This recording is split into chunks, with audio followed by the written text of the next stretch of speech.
Welcome back to the Psalm 40 Project. I am here with Reverend Ruth Boven. Kind of thinking about your continued call here at LaGrave.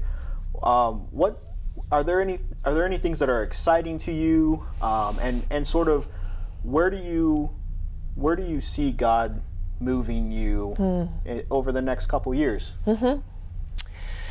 Well, I think I, like the other pastors, are pretty excited, about the possibilities of the SDA. I have a heart too for working with women, women in ministry, women here, women in our community. And I can just see, hopefully, an expansion of what we're able to offer in terms of women's ministries here, and the way that we have impacted some lives through the Open Door ministry at Degage, those kinds of things being supported. And I'm really hopeful about not only the opportunities that SDA can provide us for doing better ministry to women here, but women in our community as well. That was one of the things when I first came to LaGrave, that Calvin had just finished their study that they were doing because of the Lokes Fund that we had been granted. And how might we be supporting and expanding our women's ministry here at LaGrave and in our community. And so now to think that the SDA may be playing a part in that is pretty exciting. And though, it's not clear at all what that might look like and what my role in it at all may be, I am hopeful about it. And I think just continuing to be open to the way the Spirit is moving in terms of what kinds of ongoing care ministries can we offer at LaGrave that meet the needs of all kinds of people. Yeah.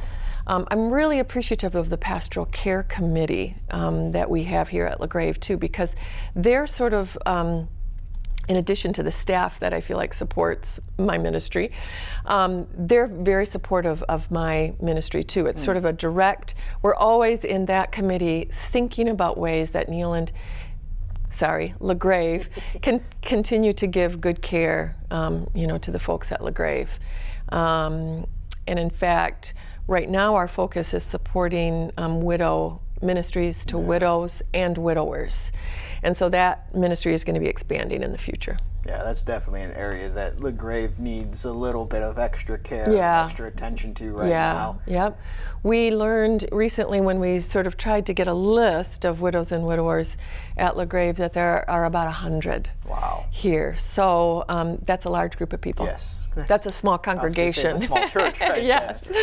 So a lot of extra time needs to be spent there. Yeah. So, Ruth, is there anything else that you would like to talk about that we haven't touched on? Well, I think I forgot to say one thing, Jonah, and that's actually about your position.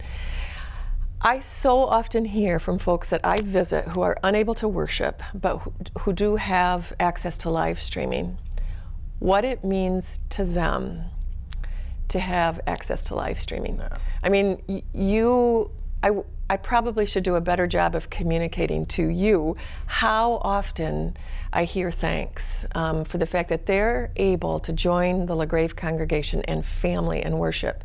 And in addition, often hear their name mentioned in prayer. It's powerful.